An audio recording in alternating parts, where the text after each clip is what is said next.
Right. ఇక జీఎస్టీలో భారీ ఊరట జరగబోతుంది. మనకి ఈ మెడిసిన్స్, క్యాన్సర్ ఔషధాలు, కార్లు, బైకులు ఇట్లాంటి దాదాపుగా 22 ఐటమ్స్ పైన మనకి జీఎస్టీ తగ్గటం వల్ల తక్కువ రేటుకి రాబోతున్నాయి ఇవి.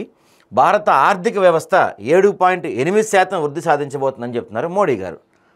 సో తమ ప్రభుత్వం చేపట్టిన జీఎస్టీ సవరణలతో క్యాన్సర్ వంటి తీవ్రమైన వ్యాధుల మందుల ధరలు తగ్గుతాయని ప్రధాని మోడీ పేర్కొన్నారు. కార్లు, బైకులను తయారు చేసే అనేక కంపెనీలు ఇప్పటికే ధరలను దాదాపుగా తగ్గిస్తూ వచ్చినాయి. సెప్టెంబర్ 22 తర్వాత సిమెంట్ నిర్మాణ సామాగ్రి కూడా చౌకగా మారుతుందని తెలిపారు. వివిధ హోటళ్లపై జీఎస్టీని 5% తగ్గించడం వల్ల పర్యాటకులకు ప్రయోజనకరంగా ఉంటుందన్నారు. ఈ విధంగా దేశంలోని అనేక కుటుంబాలపై భారం తగ్గించామంటూ వ్యాఖ్యానించారు. 2025-26 మొదటి త్రైమాసికంలో భారత ఆర్థిక వ్యవస్థ 7.8% వృద్ధి సాధించిందని ప్రధాని మోడీ పేర్కొన్నారు.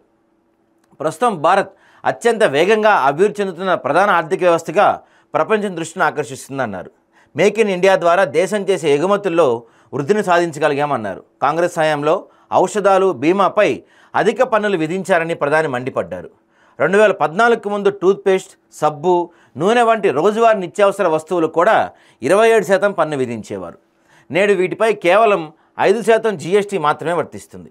కాంగ్రెస్ హయాంలో ఔషధాలు, బీమాపై అధిక పన్నులు విధించడం వల్ల సాధారణ కుటుంబాలకు ఆరోగ్య సంరక్షణ చాలా ఖరీదైనదిగా మారిపోయింది.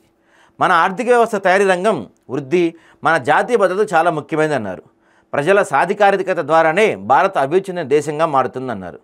సో వీటి గురించి చెప్పారు. అయితే ఈ జీఎస్టీ వల్ల మరి చాలామంది అడుగుతున్న క్వశ్చన్ ఏంటంటే, ఇప్పుడు జీఎస్టీ తగ్గించామంటున్నారు మీరు, మంచి విషయమే.